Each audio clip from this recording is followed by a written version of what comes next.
So what if a company could slash its carbon footprint by nearly 2/3 in just 4 years? I mean, that sounds pretty ambitious, right? But this isn't some theoretical exercise. We're about to walk through exactly how one company actually did it, step by step, using their own data.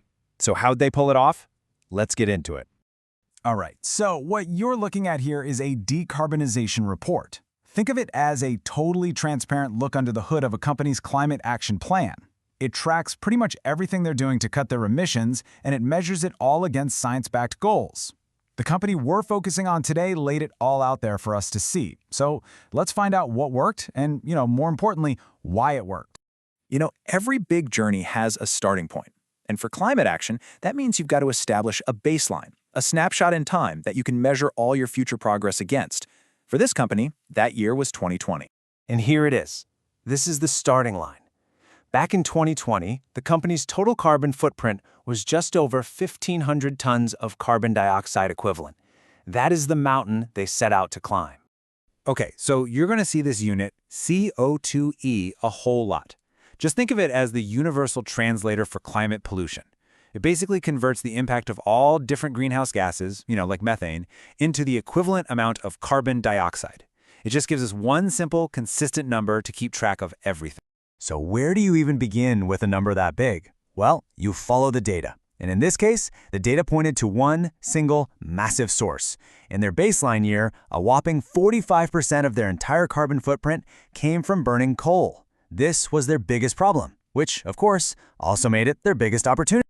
So now that they knew their biggest problem, the company didn't just nibble around the edges. Nope. They went straight for the heart of their emissions with a single, really decisive action that would basically kickstart their entire transformation. And that decision was to get off coal. Completely. In 2021, they switched their main fuel source over to natural gas.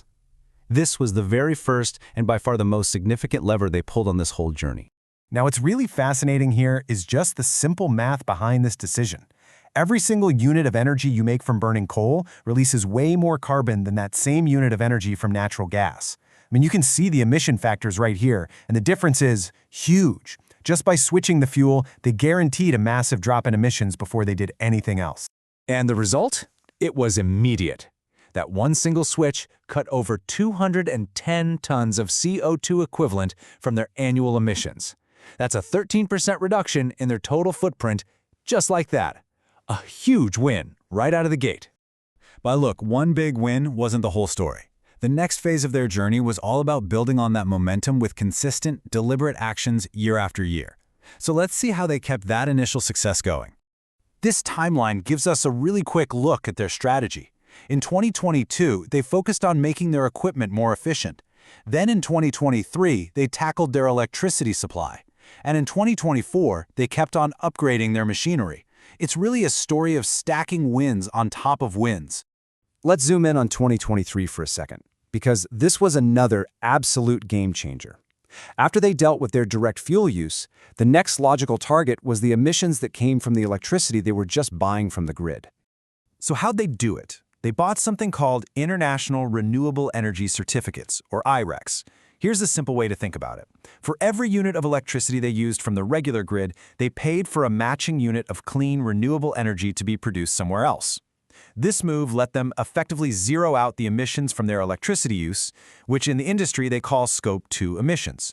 And the result of that? You guessed it, another huge drop. This action alone wiped nearly 100 tons of emissions off their annual total. It just goes to show how powerful strategic energy buying can be in a company's climate strategy. Now, it's not just about cutting your total emissions. It's also about becoming way more efficient. And this is where a metric called emission intensity comes in. It basically measures how much carbon you emit for every single thing you make. The goal here is exactly the same as your car's fuel efficiency. You want to get more output with less input. Or in this case, produce more stuff with less carbon. And just look at this improvement. In 2020, it took over 2 kilograms of CO₂ equivalent to make 1 kilogram of their product. Fast forward to 2024, and thanks to that fuel switch and all the efficiency upgrades, that number dropped to less than 1.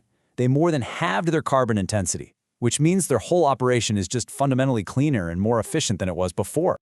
So, okay, they've made some incredible progress. But how does all this stack up against their future goals? And maybe more importantly, Are they actually aligned with what climate science says is necessary?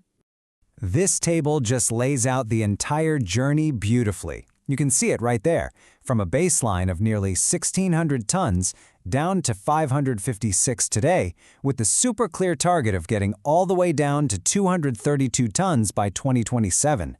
The path is clear, and the numbers are totally transparent. Here's another cool way to look at it.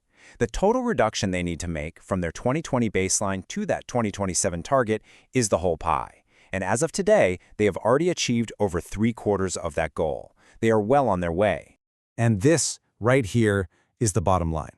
The company's own report says they are on track. And the reduction plan isn't just some random number they picked, it's a science-based target. That means it actually aligns with the global effort to limit warming to 1.5 degrees Celsius. This is, without a doubt, the gold standard for corporate climate emissions. So let's circle all the way back to where we started. From their 2020 starting line to today, this company has cut its total carbon emissions by nearly 65%. It is a remarkable story, and it was all built on one big decision followed by years of consistent, smart improvements. This company's report really provides a clear, data-driven blueprint that proves rapid decarbonization is actually possible. And that, of course, raises the big question. If they can do it, what's it going to take for thousands of other companies to follow their lead?